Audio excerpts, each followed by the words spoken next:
Je vais te dire tout ce qu'on ne te dit pas sur la Adjang Loop. Si ton rêve a toujours été de faire la Adjang Loop parce que t'as vu plein de trucs sur Insta et sur TikTok, il faut d'abord que tu saches 2-3 trucs. J'ai fait la loop pendant 4 jours et c'était vraiment incroyable, magnifique, donc déjà je comprends pourquoi tu veux le faire. Mais ce qu'on ne te dit pas, c'est que ton expérience dépend énormément de l'agence avec laquelle tu pars. Donc je suis là pour que tu choisisses la bonne agence en fonction de ce que tu recherches. Par exemple, les grosses compagnies peuvent partir avec des dizaines voire des centaines de motos en même temps. Résultat, il y a beaucoup de circulation sur la route et ça crée des situations ultra dangereuses. Par exemple, en une matinée, je me suis fait rentrer dedans et une de mes copines aussi. Et les accidents sont loin d'être rares et personne n'en parle genre. Alors mon conseil numéro 1, c'est choisir une agence qui met la sécurité en premier plan. Déjà, il te faut un bon casque. Alors, on sait à quel point c'est compliqué de trouver un casque à notre taille en Asie. Il te faut des protections pour tes genoux et tes coudes. Et il te faut aussi un équipement qui est adapté à la pluie parce qu'il fait souvent humide dans le nord du Vietnam. Mon conseil numéro 2, c'est demande-toi quel type d'expérience tu veux. Soit tu prends des grosses agences qui font des grosses soirées karaoké où tu bois de l'happy water, mais du coup, t'es tout le temps en gueule de bois. Si c'est ce que tu recherches, tu vas t'éclater, donc vas-y. Mais si tu veux une expérience beaucoup plus authentique, proche des locaux, avec des plus petits groupes et éviter les itinéraires trop fréquentés, ça existe aussi,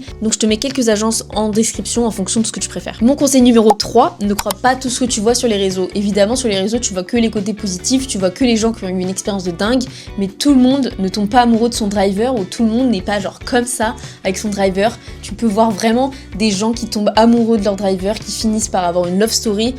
Déjà, des fois, c'est mis en scène et des fois, ça arrive, c'est sûr, mais voilà. Perso, c'est pas du tout l'expérience qu'on a eue. Déjà, il faut que tu saches que la plupart ne parlent pas du tout anglais, donc des fois tu peux être pendant 4 jours derrière quelqu'un, tu connais pas son prénom, son âge, d'où il vient, tu connais rien de lui parce qu'il veut pas te parler. Perso, le mien était super, mais bon, c'était un peu le leader du groupe, du coup il savait parler anglais, mais tous les autres, on connaissait pas leur prénom.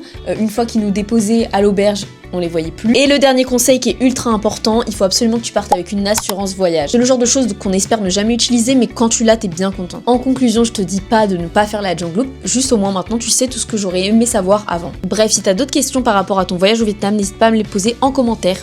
Bye bye!